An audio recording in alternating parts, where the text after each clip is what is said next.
Hello, my name is Shannon Peary, and I am from the School of Architectural Technology. And I wanted to present to you my flash talk called Designer View by Carousel. And this first picture actually is perfect. When I saw this student come into the classroom with the "crying is okay here" sweatshirt on, it really touched home for me. I tend to be an emotional person to begin with, where I take everything on and wear my emotions on my sleeve, and I really care about my students and about their success. And I come from a pedigree of architecture where, in school, there's a tendency to actually tear apart students, and that's part of the pedagogy. And I've been on many design reviews where, students have been driven to tears by unkindness. So it's been a goal of mine to move really as far away from that as possible and to build students up rather than tear them down. So crying is okay in my design studios. Next slide. This is a typical image of traditionally in architectural education, how students receive their feedback. A student pins up their work on the wall and they present it to a panel of reviewers. In our colloquial language, it's called a critique. And so the panel, usually made up of professionals, will give feedback to the student. And it was always a very interesting process when I was in school because, of course, not everyone's comfortable with presenting. We've often worked all night for several days on end, and you kind of show up disheveled and you don't even remember who you are or where you are, and you've got to present to this panel. So it can be a very intimidating and challenging moment where also you don't even remember the feedback that you were given because you've worked so hard. And this happens, you're literally drawing up until the point where you have to present it. You pin up on the wall and it's like a weight off. So I really wanted to envision something a little bit different for our students at Sheridan. The other difference here is in architecture schools, at the degree level, the class sizes or the studio sizes are very small. There's a maximum of about 12 students, and that's mandated by the Canadian Architectural Certification Board, which is the pan-Canadian organization that regulates the school. In college, we don't have those same constraints. So our studios tend to be 35 students, 36 I've had on occasion, but usually typically 35, which if you're going to do a session of critiques like this, it's a couple days on end, which is exhausting for everybody. And we don't have that time in our schedule, especially during a midterm or a finals week when the students have a multitude of other projects that they have to submit. So how do we get them valuable feedback in a timely fashion that is meaningful to them? And that's kind of what I've been working with when I conceptualized of this design carousel. Now, typically when I started at Sheridan 12 years ago, students would hand in these rolls of drawings. So I would, walk to my car with a giant roll of drawings, and I'd bring them home over the weekend, and I would put them out of the dining room table, and I would stay in my pajamas all weekend, and I would just grade page after page. And the way that we grade things in architecture is how we do it in the profession. It's called redlining. And so you would just mark up all the drawings and then give them back to the students for them to do corrections, which is great. But again, it was all done between myself and the students. So I would hand them back their drawings and they would take it and look and, do their corrections. But there was never an opportunity in the studios to present your work or to pin it up on the wall. That wasn't part of the culture 12 years ago. Yet where I came from, that was the only way that things happened, was everything was on the wall and was exposed for everyone to see. So I wanted to shift that culture as well, so that students could build that confidence by seeing the work of others as well. So, if your work is a little bit, you haven't maybe worked as hard, you see someone, you think, oh, wow, I really need to do a little bit of a better job. Or, you can just gauge where you are in comparison to your classmates. So I think it can be a positive thing to have to present. Our students are accustomed now to, really engaging with each other. We have them in some classes, like our detailing class with Adrian Bicca. We draw one-to-one details of, this happens to be commercial details, but we do it for houses as well. And it gets them in a dialogue to understand what parts and pieces go together. So they're used to doing this sort of thing, which has been great. It's very experiential. We also host our architecture week with all of our students, 400 students, where we have these out of classroom activities over a week. So this was in 2019 for their math exercise. They were building geodesic domes, and then they had to complete mathematical equations and solutions that related to this shape. So all of the activities that they do are related directly to the course at the level at which they work. So I think this was a mixed bag of students. Actually, I think they all had to do this geodesic dome, but usually we kind of scaffold the activities that they have to do, depending if they're first semester students, third semester students, or fifth semester students participating. And they all participate. It's a great week. We also have all school charrettes. So this has been another way to get the student work out there. It's, again, the entire school, 400 students.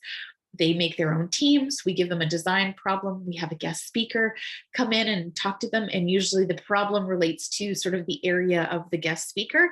And at 3 o'clock at the end of the day, they pin up in now in the Creative Commons. And we have a panel of jurors from the community, from our alumni. They come in and they choose the top projects. And it's great. It's a really fun day as well. The students really get to, think outside the box. And I think for me, one of the most important things is the bond that they create with each other. It's all about team building and, getting out of your comfort zone. So with all these things in mind, when I get to my Studio 6 class, I've conceptualized of what this is, what I call the design carousel. So it's, again, about having them get their work out there. So this chart illustrates what it is that we do.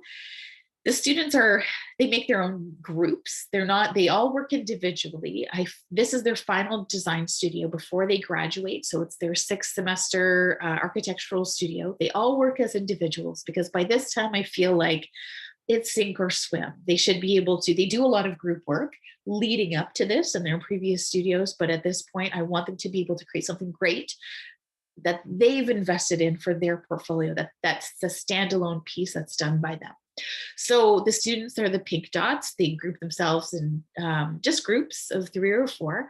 And then I invite probably about 15 guests. So what I usually do is we have 2 sections of studio running in the winter, and we have another 2 sections that run in the summer. So it nets out to between 50 and 60 students, depending on the year.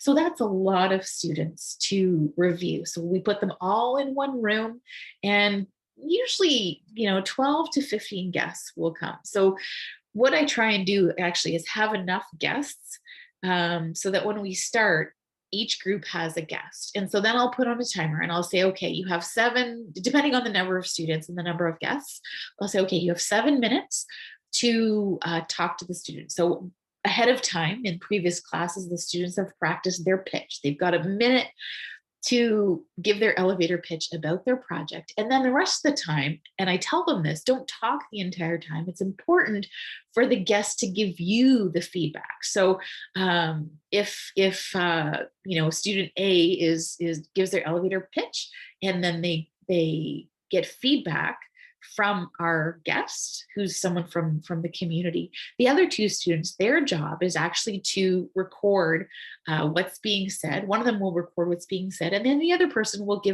write down a critique of how the presenter's doing. Did they answer the questions? Did they look the guest in the eye? Did they speak about the important things, or did they get lost in the details? So everyone has an active role. At the 7 to 10 minute mark, I don't want to say ring a bell, but I'll stop the action and I'll say, okay, next person. And the reviewer will move to the next person in that group. And the same process repeats itself. And so on, they do it for the 3rd person. And then the reviewer moves to the next group of students. And so we do this over and over for about 2 hours. uh, 2.5 hours sometimes, so that the students can see as many of the guest reviewers as possible. And by the time they've seen 7 or 8 reviewers, they've really honed their pitch. They kind of know what they want to talk about. They know what they want to get feedback on. And each of the professionals that come in have different backgrounds, so they'll be asking them different questions. It's a really interesting process. So let's have a look at some pictures here. So last year, and I always try and find a community-based project. Last year, we worked with the Brampton Fire Department on the redesign of the 204 station. So Deputy Fire Chief Peter Gatto actually came to the review, which was fantastic. I always try and get in whoever the client is. We had some guests drive in from Goderich, from the Alexandra and Marine General Hospital, in the winter of, I think, 2018, and in some harrowing weather, but they made it. And these were nurses and someone from the leadership team of the hospital who had asked for our input on some of their parts of their hospital. And so the students were able to present and get feedback. And for the client, they ended up getting some really good ideas as to what they could potentially do down the road. And in fact, Chief Gatto was really impressed. And in fact, we shared some of the work with him, some of the drawings, so he could take it back to the firefighters and say, okay, this is what we're thinking. Here's what the students came up with. And, let's get our feedback, and then let's move towards our own work with our architect. We also have some Sheridan people who come every year. Dave Clark from the Office of Sustainability comes in, and he offers his green point of view, which is really fantastic because we don't touch on it too much in the first 6 weeks of the semester. And so it really sets them up nicely in the second half when we do talk more about sustainability features. So Dave's fantastic. Dave Wackerlin, our interim vice dean of FAST, he often comes as well. So, and it's interesting, as a graduate of our program, he always says, I wish we had this when I was a student. So, he can see the evolution of what we're doing in the program. It's pretty exciting. An outside guest as an example, this is Mathieu Howard. He's a Ryerson Bachelor of Architectural Science student, who I know through actually my son's teacher. And he's come in the last few years to help review, which is great because I always introduce him and let the students know that he's studying at Ryerson, because we often have students who want to have a pathway into a degree program. And so they can ask Mathieu all sorts of questions. And he comes at it from the more design side of things that they touch on in the bachelor program at Ryerson. So it's great for the students. And I know Mathieu also really enjoys coming to the reviews. We have former professors that come in. So Ken Snell, if any of you know Ken, he taught for 28 years in our program. So he loves to come back. The students love him. And he always adds a lot of great energy to the room and just gives the students some really fantastic feedback. So Ken's great.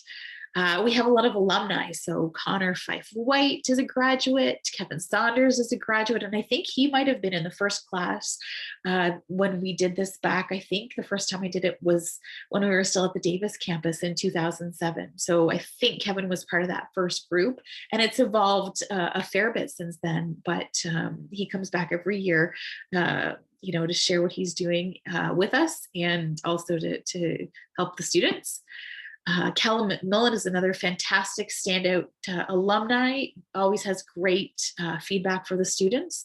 And Hillary Fedor, another standout of ours. And Hillary's super interesting because when she was in this class and we were talking about doing the design carousel, she asked if she could invite her former co-op boss as one of the reviewers. So I invited him, and that's Ian McLaren. He's an architect in Oakville, and he's fantastic. He comes in every time, and we do this twice a year. So once in the winter during the 6th or 7th week of the semester, typically at midterm. So this is our midterm review. And then with the new batch of students, we do it again in the summertime. So Ian's fantastic. He comes every time. And in fact, He's going to take over my role teaching the second half of this semester, starting after the break week. So I'm really excited. It's been a great connection. And so now he's, we've brought him into the fold through this bit of an outreach program, which I think is really cool. And that was brought to you by our one of our co-op students. So I feel like it's coming full circle. So of course, the pandemic, what happened in 2020? Of course, we couldn't do the design carousel. We were not on campus. So it was a quick, oh my gosh, what do we do? And I'm not a very tech savvy person. I will admit I can't even get rid of this bar at the top here. Oops, I didn't want to do that either. Let's go back. So with some digging, I figured out that we could, actually Paula Ogg of CTL suggested that we used Weebly. So Weebly is a free website that you can create, but we created it like a blog. So I inputted all the students' names from both sections, and each student had a page. So if you were to click on their name, it would bring you to their page where they've uploaded their work. On the landing page, we have the project brief. And so I can send this link, myself and whoever else is teaching with me, or sometimes it's just me with both sections, send it out to our reviewers and solicit their input online. So the work has turned out great online. This is some work by Ingrid, fantastic student or fantastic graduate of ours. And so some schematics and floor plans and elevations. And a final poster. This is more for week 13, where they consolidate a bunch of things and do a wall section. But what this does in this new kind of COVID format I think is really interesting, because it's developed new skills in the students. Before, they weren't even thinking about putting their work online. So now, instead of printing off a poster, they have to use the screen. So it's really changed our teaching in terms of, they would maybe do a pre-plot of their sheet and it would be too dark. That was always the case. They'd had to think about the layout of the overall piece. In the COVID version, they're just dealing with the screen. So again, it's almost like creating an online magazine. So the reason that we do it as a blog is so that we can have our guests then comment. So like I said, I email it out to a whole pile of colleagues. And I ask them if they can choose one student's work, click on it, have a look, and then in the blog comments, provide feedback. So this is Callum, who you saw in one of the previous pictures, and he so generously typed out a whole series of things for one of our students, Jackie. And, not everyone is as generous. Sometimes you get a couple of lines, but what I encourage our reviewers to do is to pick someone who has no comment. So if you see someone has already commented, maybe move to the next one. And it's been pretty successful. I would say it's not as fantastic as the carousel itself, but again, it's a way for the students to get their work out there, to have it seen. This kind of quality work online, it gives them an instant portfolio. So if they're applying for a position, they can take this and move this to their own Wix site, or they can just use the link and reference it there. I think it's a really fantastic asset for the students. From the previous in-person ones where we gather everyone in the room, once we finished our 2-hour time allotment, what I would generally do is have our guests just give a little synopsis. What did you think? Give us an overall feel of, what happened, or how you felt the projects were, etc. So that's really neat, because we get a whole pile of different perspectives. The clients are always so appreciative, because the quality of work that the students deliver is, I always worry, but I don't need to worry, because they always do fantastic work. They pull it off in the end and they do beautiful work. I'm always super proud. I'm like, always shining, because I'm so proud of the work they do. There's not a poster in the room that's terrible. It's just really fantastic. So the work that they do is exceptional. And at the end of the day, the students all come up to me and say, Shannon, thank you so much. This has been the best day.